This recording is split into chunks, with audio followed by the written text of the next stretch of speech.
사도행전 5장 1절부터 11절 말씀입니다.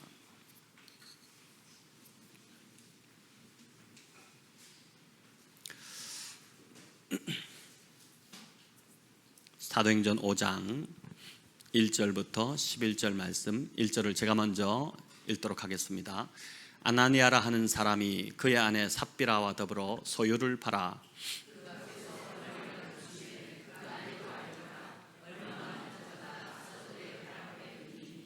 베드로가 이르되 아나니아야, 어찌하여 사탄이 내 마음에 가득하여 네가 성령을 속이고 땅값 얼마를 감추었느냐.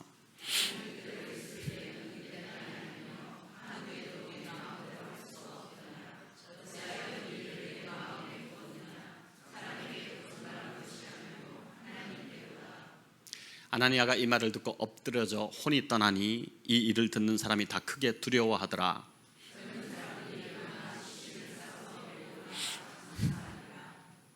3시간쯤 지나 그의 아내가 그 일어난 일을 알지 못하고 들어오니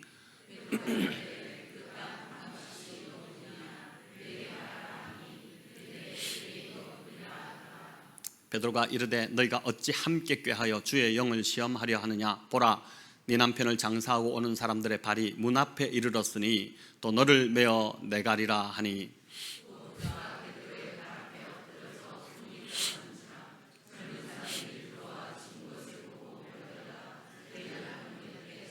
함께 읽겠습니다. 온 교회와 이 일을 듣는 사람들이 다 크게 두려워하니라. 아멘.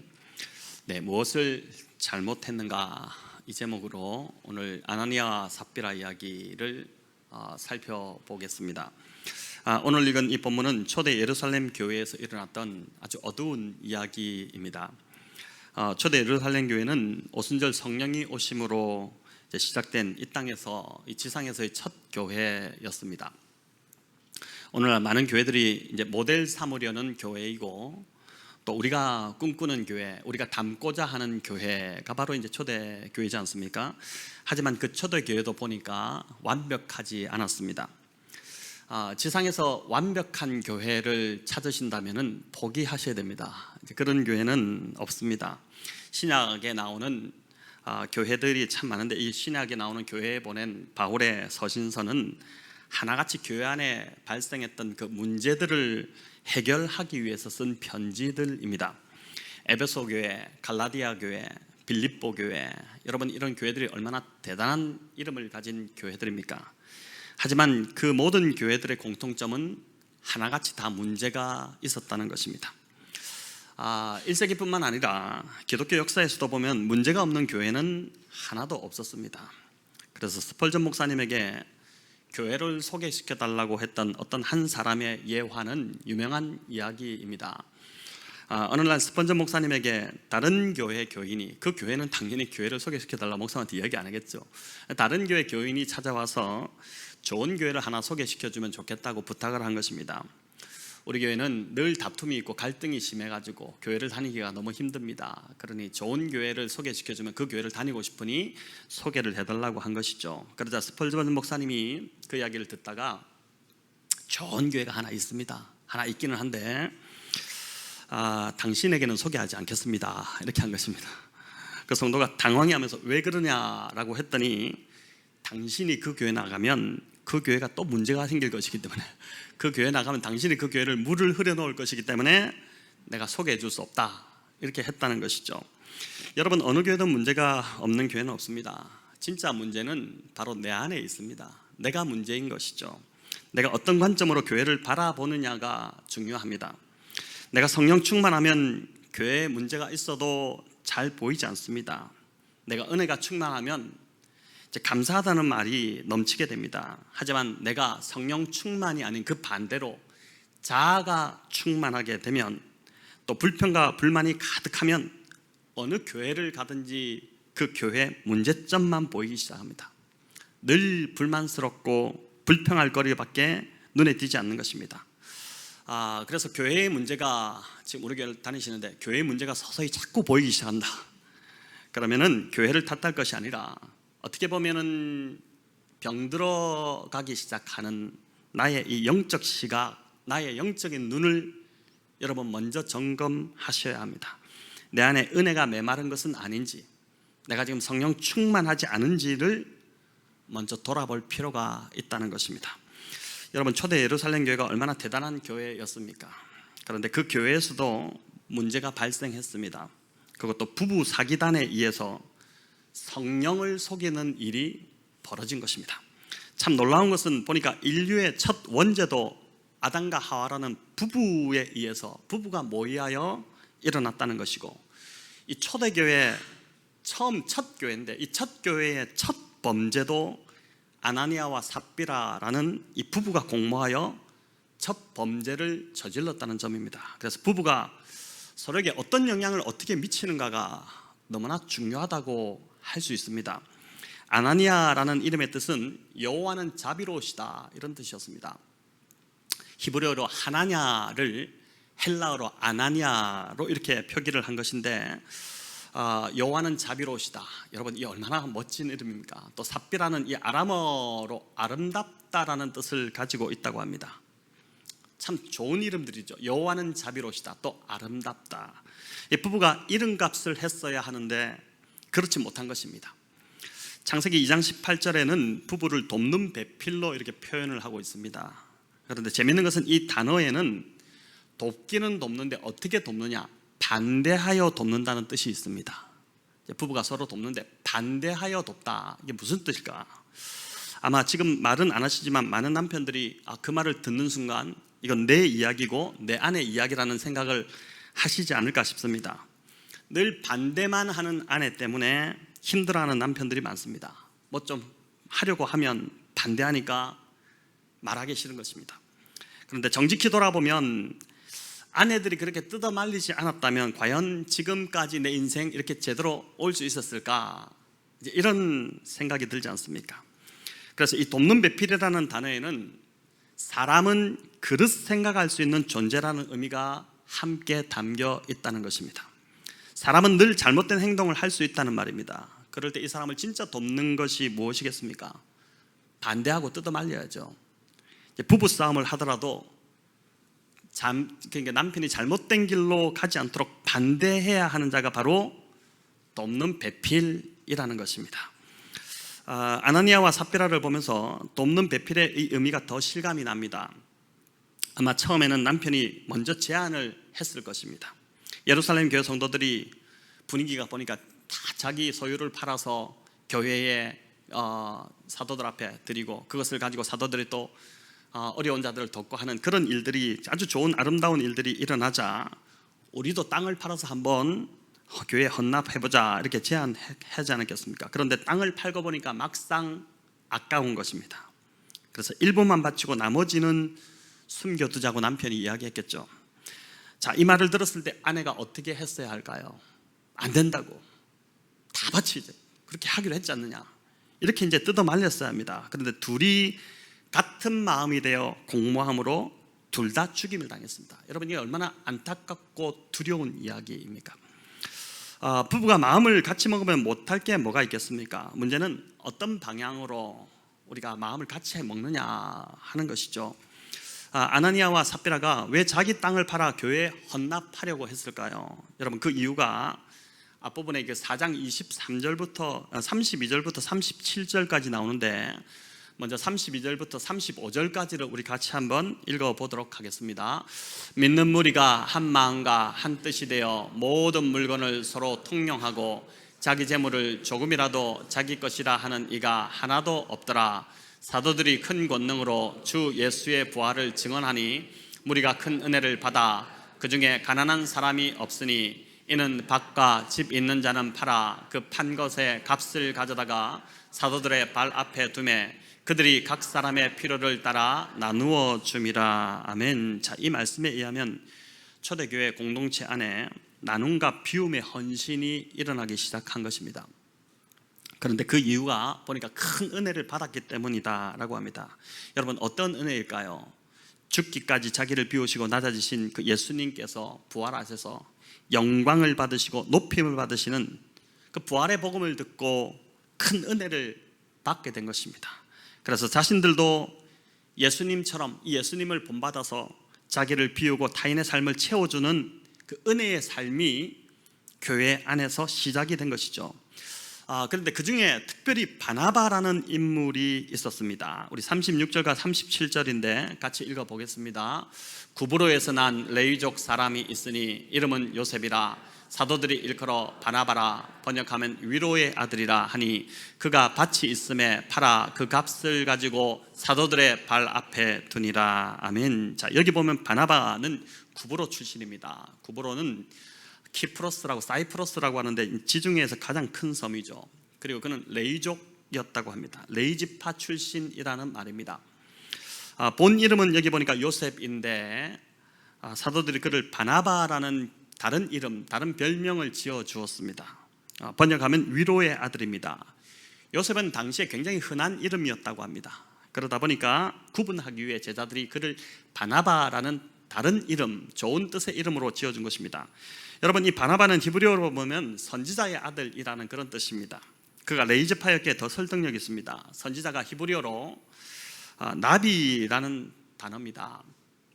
나비, 이게 이제 우리나라 나비, 나는 나비가 아니라 히브리어 나비가 이제 선지자라는 뜻인데, 바는 아들이라는 뜻이지 않습니까? 바요나 시모나, 요한의 아들 시모나, 바가 이제 히브리어 아들이라는 뜻인데, 그러니까 바나비가 이제 바나바로 이제 그렇게 추정을 합니다. 자, 선지자가 하는 역할들이 뭐였습니까? 구약의 선지자는 하나님의 말씀으로 백성들을 위로하고 격려하는, 그들을 세우는 그 일들을 주로 감당을 했지 않습니까? 그렇기 때문에 바나바라는 뜻은 위로의 아들이라는 그런 뜻으로 이제 추정을 합니다. 아나니아와 삽비라 이 부분은 이름값을 하지 못했는데, 바나바는 그 이름처럼 많은 사람을 격려하고 위로하는, 그런 위로를 주는 자였다는 것이죠. 사도행전 11장에 보면 스데반의 핍박 사건이 있은 후에 그리스도인들이 흩어지게 됩니다. 박해로 그리스도인들이 다 예루살렘을 떠나서 흩어지게 되는데, 그때 많은 사람들이 안디옥이라는 도시에 거기에 가서 복음을 전하게 됩니다. 그러다가 많은 믿는 자들을 얻게 되죠. 복음을 듣고 많은 사람들이 예수의 복음을 듣고 믿음 안으로 이제 들어오게 되는데, 이 소식을 듣자 사도들이 가만히 있지 못할 것 같으니까 당장 교회를 세워야 되지 않습니까? 믿는 자들이 생겼다는데, 그래서 교회를 세우기 위해서 안디옥으로 한 사람을 파송하게 되는데, 그가 바로 누구냐면 바나바였습니다. 교회를 세울 때 무엇보다 중요한 것이 지도자이지 않습니까? 우리가 나중에 추후에 또 분립을 또 생각을 하고 있지만, 분립을 하더라도 분립에서 가장 중요한 것은 어떤 목사님을 보낼 것인가, 이제 이게 중요한데, 안디옥에 최초로 교회가 세워졌는데 사도들이 직접 가지 않고 자신들을 대신해서 보낸 자가 바로 바나바입니다. 그러니 바나바가 대단한 자였다는 것이죠. 그는 위로의 아들이라는 별명처럼 매우 따뜻한 사람이었다는 것을 알 수 있습니다. 바울이 회심했을 때도 예루살렘 교회가 바울을 처음에는 의심했습니다. 가짜로 저렇게 하는 거 아닌가? 그래서 우리 안으로 들어와서 우리를 다 사로잡으려고 하는 것이 아닌가? 이런 의심이 있었는데, 그때도 바울을 12사도들에게 데려가서 연결시켜준 자가 바로 바나바였습니다. 바나바가 아니었다면 바울과 12제자들은 만나지 못했을 것입니다. 서로 교제가 이루어지지 못했을 것입니다. 또 고향 다소에 바울이 한동안 머물게 되는데, 수년을 거기서 머물렀지 않습니까? 그때도 다소로 가서 바울을 데리고 안디옥으로 와서 안디옥에서 이 교회에서 바울이 사역할 수 있도록, 말씀을 전하는 그 목회를 할 수 있도록 그 기회를 준 자도 바로 바나바였습니다. 여러분, 이로 인해서 이 안디옥 교회가 굉장히 부흥하게 되죠. 바나바의 이런 결단이 없었다면 바울도 안디옥 교회로 올 수 없었을 것이고, 안디옥 교회의 부흥도 있지 않았을 것입니다. 원래 자기보다 잘하는 사람이 나타나면 어떻게 합니까? 견제하고 시기하고 그런 것이 우리의 이제 인간의 모습인데, 하지만 바나바는 자기보다 훨씬 말씀을 탁월하게 잘 전하는 이 바울을 붙잡고 안디옥 교회로 모셔온 것입니다. 그렇게 해서 마음껏 안디옥 교회에서 말씀을 전하게 하자 그 안디옥 교회가 부흥하고 성장하는 일들이 일어나게 된 것이죠. 마음이 아주 넓은 자입니다. 자기의 안위보다 교회를 늘 먼저 생각했던 그런 사람이었습니다. 그래서 사도행전 11장 24절에 보니까 이 바나바를 이렇게 평가합니다. 우리 같이 읽어볼까요? 바나바는 착한 사람이요 성령과 믿음이 충만한 사람이라. 이에 큰 무리가 죽게 더하여 지더라. 아멘. 참 저와 여러분이 좀 하나님께 받고 싶은, 사람들에게 받고 싶은 평가가 바로 이런 평가지 않겠습니까? 착한 사람이고 성령과 믿음이 충만한 사람이었다. 자, 그런데 이 37절에 보니 이 바나바, 바로 이런 바나바가 자기 자신의 밭을 팔아서 사도들 앞에, 그 발 앞에 두었다고 합니다. 사도들 발 앞에 두었다. 이것은 헌금을 할 때도 뭐 주장하는 것이 아니라 사도들이 알아서 이 헌금을 교회를 위하여, 하나님 나라를 위하여 사용하도록 그렇게 이제 그 헌금을 드린 것인데, 37절에 보면 헬라어가 이제 부정과거 동사 3개가 연결되고 있는 것을 보게 됩니다. 부정과거 동사, 이것은 이미 발생한 동작입니다. 이게 무슨 의미인지를 이제 좀 알려드리고자 하는데, 여기 보니까 보여주십시오. 그가 밭이 있으면 팔았다, 또 그 값을 가지다, 사도들의 발 앞에 두다, 이게 팔다, 가지다, 두다, 이게 다 이제 부정과거 동사 헬라어 용법 중에 하나인데, 이 뜻은 뭐냐면은 주저함 없이 아주 신속하게 일을 처리했다, 이런 뜻입니다. 그러니까 이게 지금 진행이 빨리빨리 됐다, 머뭇거리지 않고 밭을 팔고 그걸 갖고 이걸 바칠까 말까 고민 이렇게 하지 않고 그걸 가지고 그냥 바로 가지고 사도들에게 가서 사도들에게 드렸다는 것입니다. 여러분, 제자들도 처음에 예수님을 만났을 때, 예수님을 따를 때 그렇게 했지 않았습니까? 가진 것, 가족 다 버려두고 나를 따르라 이렇게 하니까 무작정 그 모든 것을 다 버려두고 우리 주님을 제자들이 따랐습니다. 주저하지 않았습니다. 아마 주저했다면 따를까 말까 이렇게 했다면 예수님은 이미 딴 데 가시고 계시지 않았을 것입니다. 제자들이 그렇게 주님을 따랐기에 지금 똑같이 주저함 없이 단호하게 주님께 헌물을 드린 이 바나바를 보면서 참 우리와 닮았다, 우리와 비슷하네, 이런 생각을 하지 않았겠습니까? 그래서 그에게 안디옥 교회에 지금 목회자가 필요한데 이 안디옥 교회를 맡길 수 있는 사람, 가장 적절한 사람으로 바로 이 바나바를 그들이 택했던 것입니다. 재물을 많이 바쳐서가 아니라 주님에 대한 헌신에 있어서 주저함과 단호함이 없는 그의 충성됨을 제자들이 보았기 때문인 것입니다. 반면 아나니아와 삽비라는 주저하고 고민했습니다. 처음에 밭을 파는 값을 다 바칠 마음이었지만 밭을 파는 돈이 수중에 들어오자 그들은 그 돈을 보자 마음이 흔들렸죠. 그러면서 고민했고 주저했고 결국 마음을 바꾸어 일부만 하나님께 드렸습니다. 바나바와 이 부부가, 이 아나니아와 삽비라 이 부부가 바나바와 왜 이런 차이를 여러분 보이는 것일까요? 이걸 보니까, 오늘 본문에 보니까 은혜를 받고 안 받고의 차이라는 것을 보게 됩니다. 바나바는 4장 33절에 나오듯이 우리가 큰 은혜를 받을 때 그도 큰 은혜를, 아마 더한 은혜를 받았을 것입니다. 은혜를 받고 보니 물질을 바라보는 바나바의 시각이 바뀐 것입니다.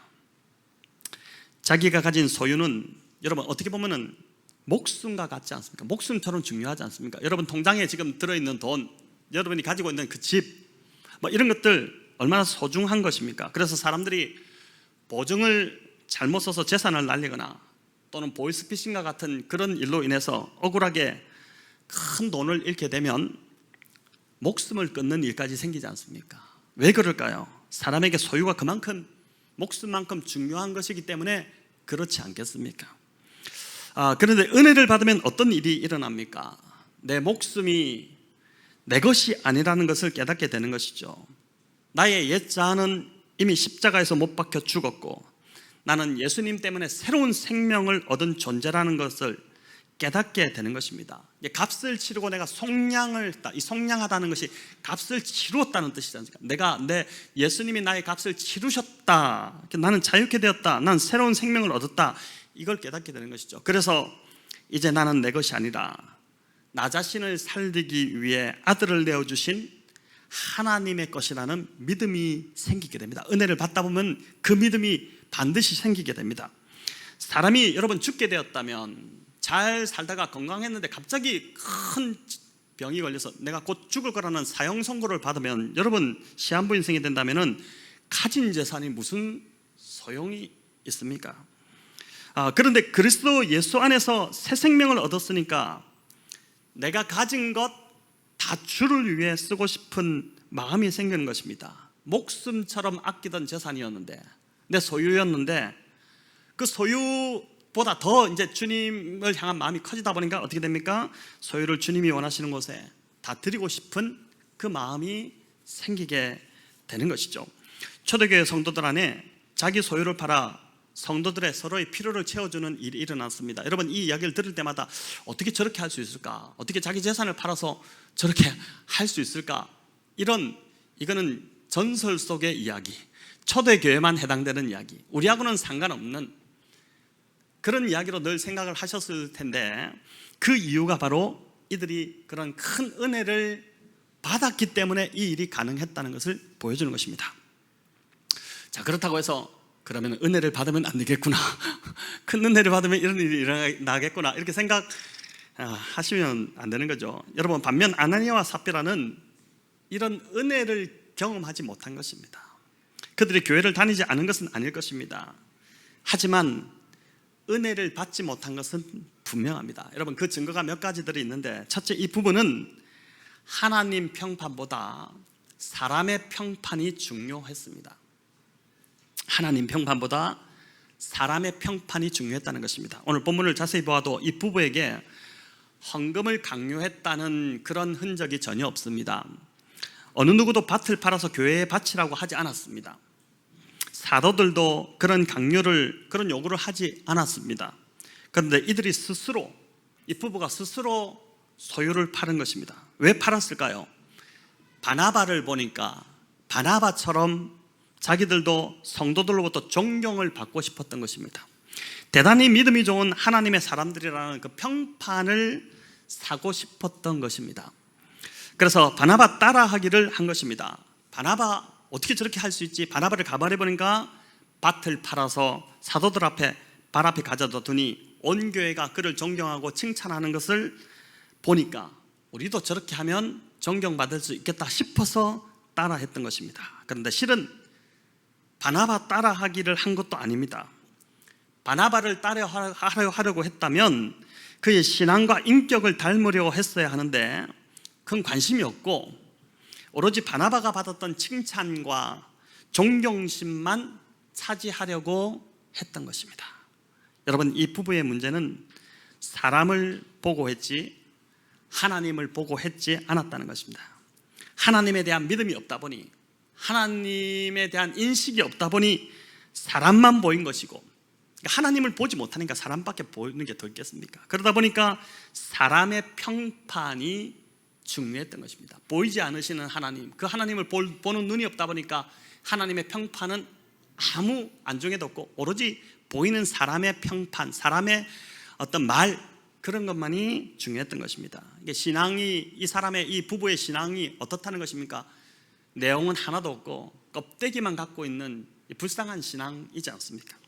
이번 주 유튜브 쇼츠를 제가 보다 보니 분당 우리 교회 헌금에 대한 이야기를 우리 이찬수 목사님이 이제 자랑하듯이 좀 나눴습니다. 그분은 자랑이 아니겠지만 이 쇼츠가 보통 이제 문맥을 다 끊고 그 부분만 보여주기 때문에 어떤 맥락에서 이게 나왔는지 정확하게 알 수는 없겠지만, 제가 볼 때는 이제 그 부분만 보니까 자랑처럼 들렸습니다. 이게 제가 뭐 나쁘다고 이야기하는 건 아닙니다. 폄하하려고 하는 이야기는 아닌데, 분당 우리 교회가 개척하고 지금까지 헌금 바구니를 돌리지 않았다는 것입니다. 또 주보에 헌금자 명단도 올리지 않았다는 것이죠. 어떤 교회는 주보에 헌금자 명단을 다 올리는데, 대부분 교회가 헌금자 명단을 올리는 것 같습니다. 저도 이제 몰랐는데 헌금자 명단을 올리는데 보니까 헌금을 가장 많이 한 사람, 가나다 순이 아니라 헌금을 가장 많이 한 사람이 제일 위에 올라가고 쭉 내려가고 제일 밑에 있는 사람은 헌금을 제일 작게 한 사람이 올라간다는 것이죠. 분당 우리 교회는 아예 그래서 헌금한 사람의 명단을 올리지 않았다고 합니다. 또 하나는 목회자가 헌금에 대해 관여하지 않고 또 헌금 설교를 하지 않았다는 것이죠. 헌금을 알려고 하지 않고 헌금을 들여다보지 않으려고 하고 그렇게 이제 개척해서 지금까지 오셨다는 것입니다. 그러면서 직분자를 세울 때도 절대 헌금을 강요하지 않았다고 합니다. 어떤 교회는 장로를 세울 때 장로 5천만 원, 권사 3천만 원, 안수집사 1,000만 원 뭐 이런 식으로 책정을 해놓았는데 분당 우리 교회는 그런 게 없다 이렇게 하신 것입니다. 대신에 직분을 받으면 감사헌금만은 반드시 해라.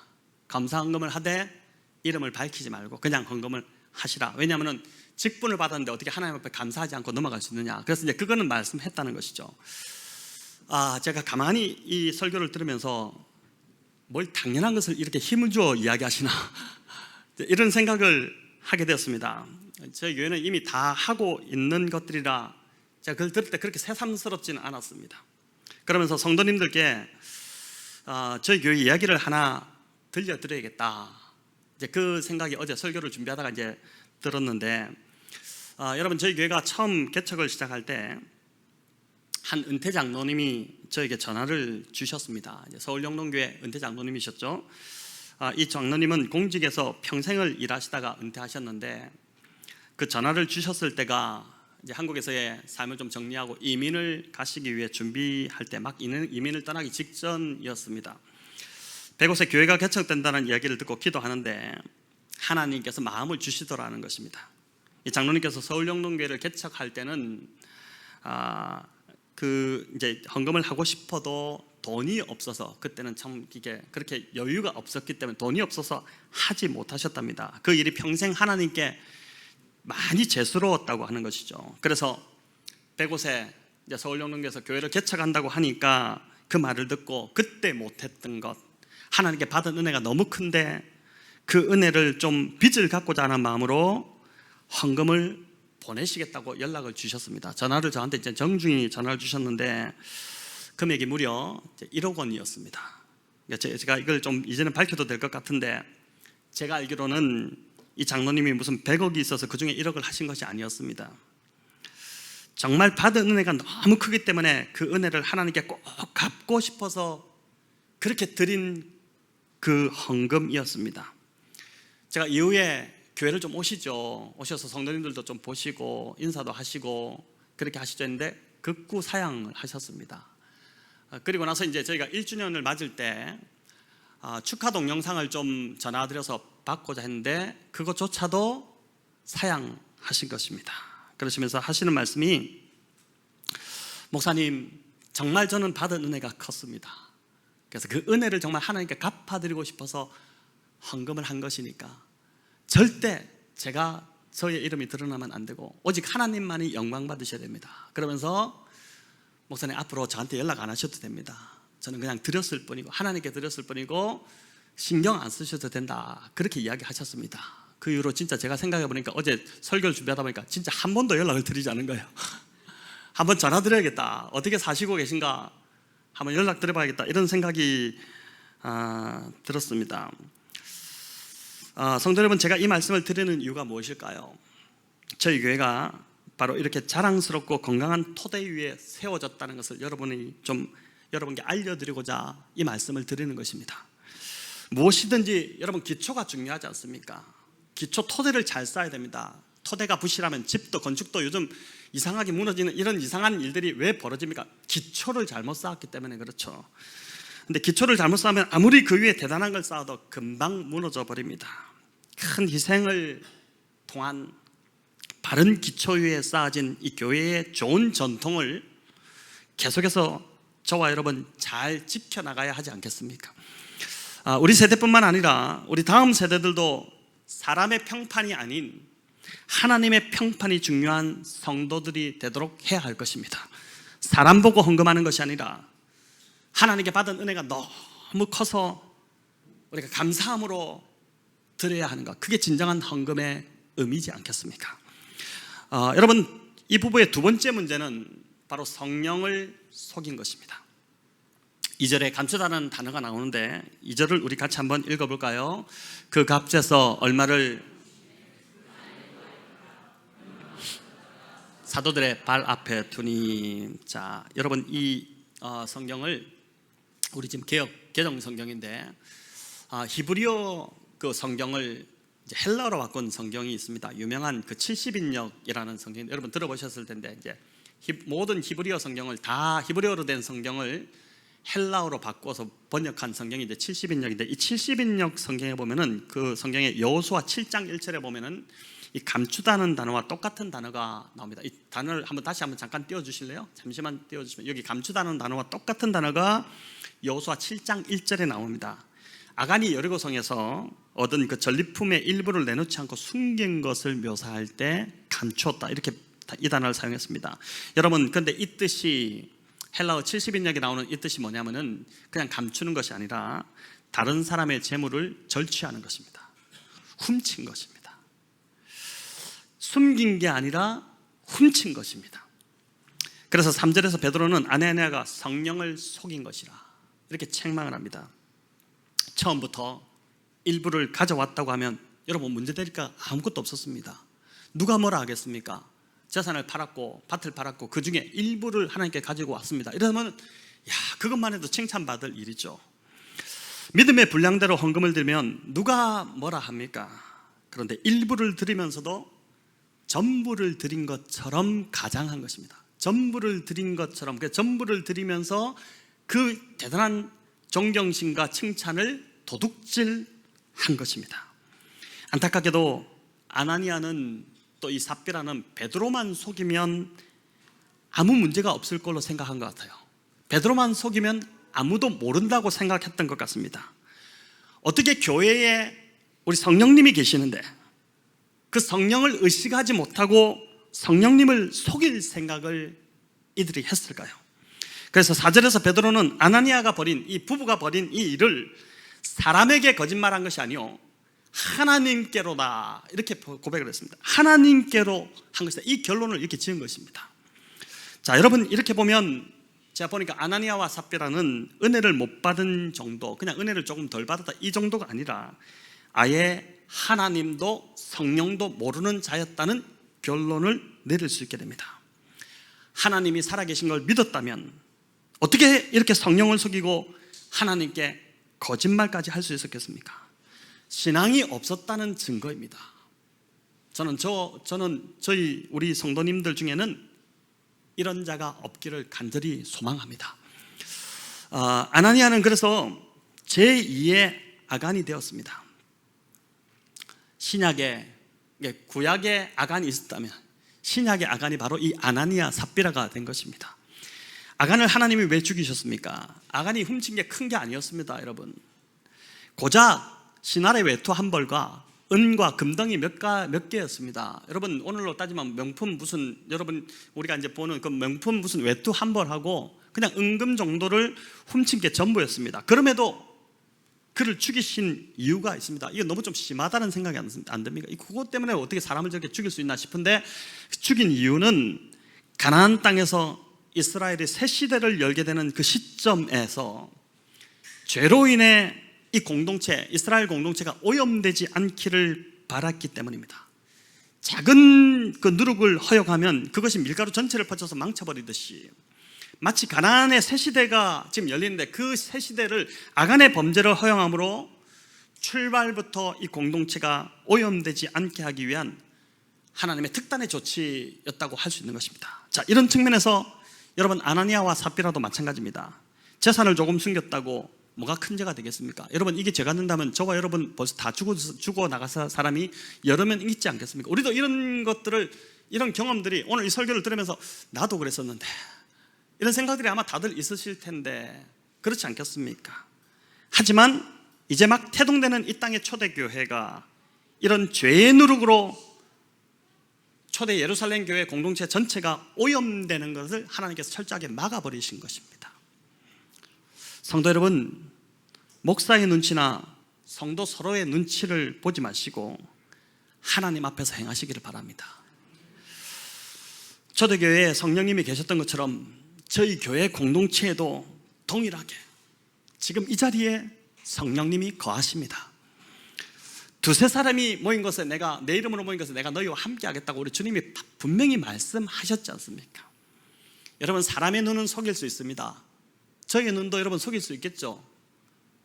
그러나 하나님의 눈은 절대 속일 수 없습니다. 성령을 속일 수 없는 것입니다. 그래서 오늘 이 설교를 통해 하나 적용하고 싶은 것이 있습니다. 제가 일전에도 한번 말씀드렸던 것입니다. 헌금을 하실 때 헌금 봉투에 감사의 제목들을 한번 적어보시면 좋겠습니다. 이름은 안 적으셔도 됩니다. 금액 이런 걸 안 적으셔도 돼요. 감사의 제목을 한번 여러분 적어서 드려보시기 바랍니다. 주일 헌금도 그냥 내지 마시고 이제 봉투에 감사의 제목을 한번 적어보시기 바랍니다. 제가 신명기 말씀을 묵상하다가 이 부분을 확실하게 깨닫게 됐습니다. 일전에 우리 정용호 목사님 오셔가지고 설교 때 한번 감사 헌금의 봉투를 이 이름을 적으면은 그 감사 내용을 적으면 참 거의 감사가 된다 이런 이야기 하셔서 저희가 도전받고 시도를 했었는데 제가 이번에 신명기 말씀을 묵상하다가 이 진짜 맞구나, 이걸 이제 확신하게 됐는데, 여러분 신명기 26장인데 하나님이 허락하신 그 가나안 땅에서 첫 열매를 거둘 때 어떻게 하라는 규정이 신명기 26장에 나옵니다. 신명기 26장 우리 2절 3절인데 같이 한번 읽겠습니다. 내 하나님 여호와께서 내게 주신 땅에서 그 토지의 모든 소산의 만물을 거둔 후에 그것을 가져다가 광주리에 담고 내 하나님 여호와께서 그의 이름을 두시려고 택하신 곳으로 그것을 가지고 가서 그때 제사장에게 나아가 그에게 이르기를 내가 오늘 당신의 하나님 여호와께 아뢰나이다. 내가 여호와께서 우리에게 주시겠다고 우리 조상들에게 맹세하신 땅에 이르렀나이다. 아멘. 여기 만물은 소산의 만물은 첫 열매를 말합니다. 첫 열매를 거둘 때 오늘로 말하면 11조나 감사헌금이나 주일 헌금 등이 될 것입니다. 이 열매를 드릴 때 그냥 드리지 말라고 합니다. 말씀을 잠깐 한번 띄워봐 주셔도 좋겠습니다. 곡식을 바치는 자에게, 제사장에게 꼭 해야, 곡식을 바치는 자가 이 제사장에게 꼭 해야 하는 말인데 그 말을 하도록 했는데 그게 뭐냐면 하나님이 주시겠다고 우리 조상들에게 맹세하신 그 땅에 우리가 이르렀습니다. 이 말을 하도록 한 것입니다. 여러분, 이 말이 무슨 뜻일까요? 왜 이 말을 하게 했을까요? 수확이 저절로 또는 내 노력으로 내 힘으로 거두어들인 것이 아니라 이 하나님이 허락하신 이 땅도 선물로 주신 것처럼 이 땅에서 난 이 모든 곡식도 하나님께서 선물로 주셔서 내가 거두게 되었습니다. 이런 고백을 하도록 한 것입니다. 즉 나의 노력이 아니라 하나님의 은혜로 이것을 얻었습니다. 너무너무 감사해서 제가 가져왔습니다. 이렇게 바치도록 한 것입니다. 여러분, 이 고백뿐만이 아닙니다. 5절부터 10절에도 긴 고백이 또 나옵니다. 그런데 간단히 요약하면 우리 조상들은 멸망할 수밖에 없는 자들이었습니다. 방랑하는 자들이었다, 이런 표현이 나오고, 야곱은 방랑하는 자들이었다 이렇게 나오는데 이게 무슨 뜻이냐면은 방랑하다, 그냥 사라질 수밖에 없는, 멸망할 수밖에 없는 그런 존재였다는 그런 의미입니다. 그런 존재였는데 하나님의 은혜로 젖과 꿀이 흐르는 땅에 들어와 이렇게 열매를 많이 얻어서 바치게 되었다고 고백한 것입니다. 그래서 10절에 이렇게 이야기합니다. 우리 10절을 보여주시면 읽어볼까요? 여호와여, 이제 내가 주께서 내게 주신 토지 소산의 만물을 가져왔나이다 하고 너는 그것을 내 하나님 여호와 앞에 두고 내 하나님 여호와 앞에 경배할 것이며, 곡식을 하나님께 바치면서 주님 이것을 가져왔나 이렇게 고백하면서 경배하라고 합니다. 여러분, 경배하라고 나와요. 이 참 놀랍지 않습니까? 바치면서 경배하라고 합니다. 내 힘으로 얻은 거라면 경배할 이유가 없습니다. 그렇지 않을까요? 오직 하나님이 은혜 베푸셔서 얻은 것이기 때문에 그분께 경배와 감사를 드리는 것입니다. 우리가 헌금을 드릴 때 이런 마음으로 하라는 것입니다. 여러분, 이 명령은 구약 백성들에게만 해당되지 않을 것입니다. 이 말씀의 정신은 그대로 신약에도 유효합니다. 그래서 우리가 헌금을 드릴 때도 동일하게 이 정신만은 그대로 적용되어야 한다는 것입니다. 아나니아와 삽비라는 하나님의 살아계심을 인식하지 못했지만, 그래서 성령을 속이려는 그런 생각을 했지만 저와 여러분은 그렇지 않습니다. 그렇게 우리가 헌금을 드릴 때 이제 여러분 경배의 마음으로 드려야 한다는 것입니다. 그냥 그저 매주 와서 또 헌금해야지, 헌금 내야지 이렇게 하고 헌금을 내는 것이 아니라 한 주간을 살게 하신 이 하나님 얼마나 감사합니까? 오늘도 제가 아침 불이 났을 때 집에서부터 가슴이 뛰기 시작해요. 집 보니까 대충 방향이 여기예요. 막 가슴이 뛰는데 연기가 막 올라오는데 큰일 났다. 막 진짜 막 긴장된 상태로 막 달려왔거든요. 근데 여러분, 정말 이렇게 안전하게 저희가 살고 있다는 이 자체가 얼마나 이게 참 감사한 일입니까? 그런데 그 경배를 어떻게 드리느냐 보니까 고백하게 했잖아요. 고백하게.